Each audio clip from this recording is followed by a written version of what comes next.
Welcome to video F1, Structural Design Principles of Facades. This one is about, say, the general layout, structural design principles. We can expect a primary structure, structure of the building itself, which you see at, say, pretty much the far upper side of this slide.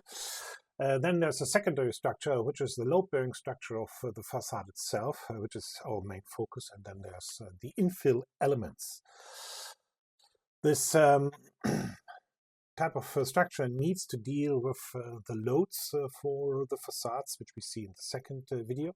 It's self-weight of the facade component, the weight, dead weight, wind loads, push and pull, live loads, be running against the facade, and stress loads within the facade system.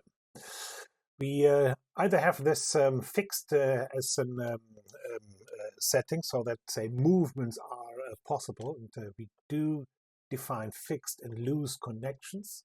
When you look at the far left side of this screen, the suspended structure, we see it's actually hanging at the top part, and then the live loads are taken by this fixed connection. And at the bottom part, this is a movable place, so that there's a gap which allows movement in the system. Then we have the supported structure, which is actually a standing structure, so it's fixed at the bottom part and it's loose at the top part to allow movement.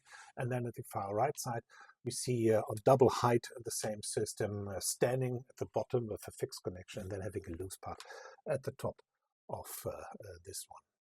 When we think about organizing the setting of a facade, the grid of facade, that's actually quite an important layout discussion which you need to do. We talk about centerline, modular, and primary and secondary offset grid systems. Centerline grids are the main center line of a structural layout, and then all components are developed to the outside. The modular grid actually defines two lines defining the column of the main structure, and then the grid is developed. And then there's a primary and secondary grid offset, which means there's a main grid setting and then there's offset.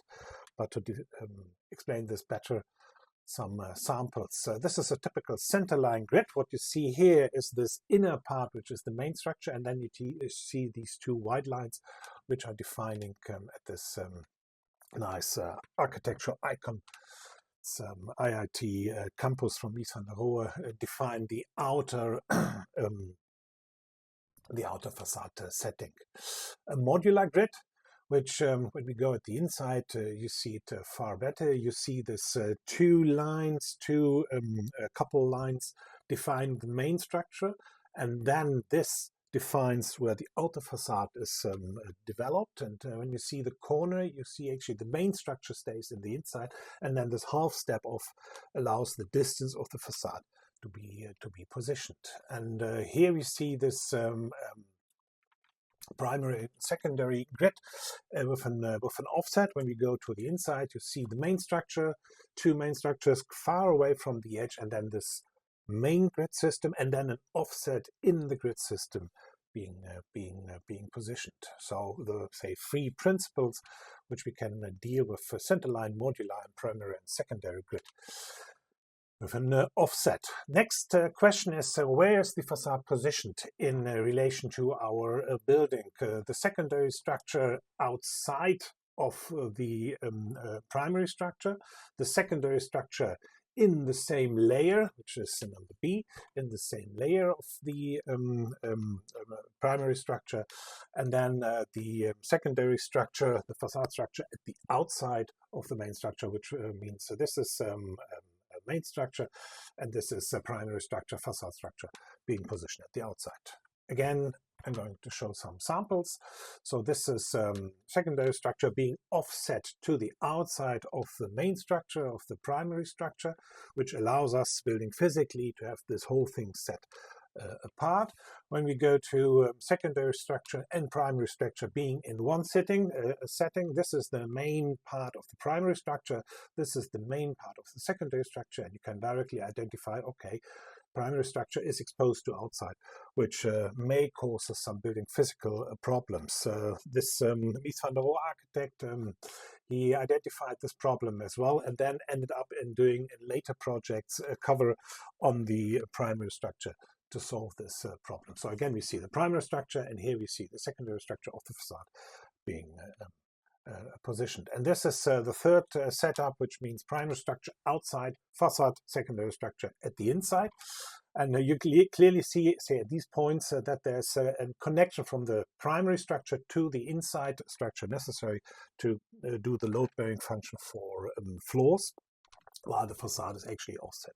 And you can imagine building physically, this is going to be an interesting aspect to solve. So primary structure at the outside, secondary structure at the inside, the one above primary structure and secondary structure, facade structure at the same level, and the top one, primary structure inside and facade structure, secondary structure at the outside as a setting.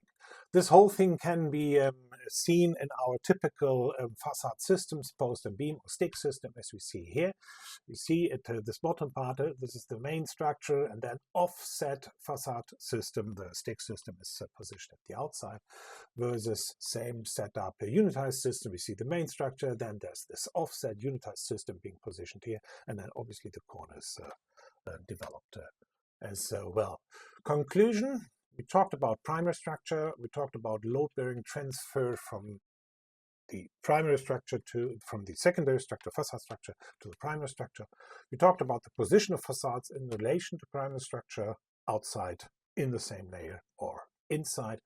The size and the properties of the infill elements is to be defined, and the layout of the system stick and the element facade system. Obviously, this is a result of the TU Delft Darmstadt Munich Facade Education project. Next one to come.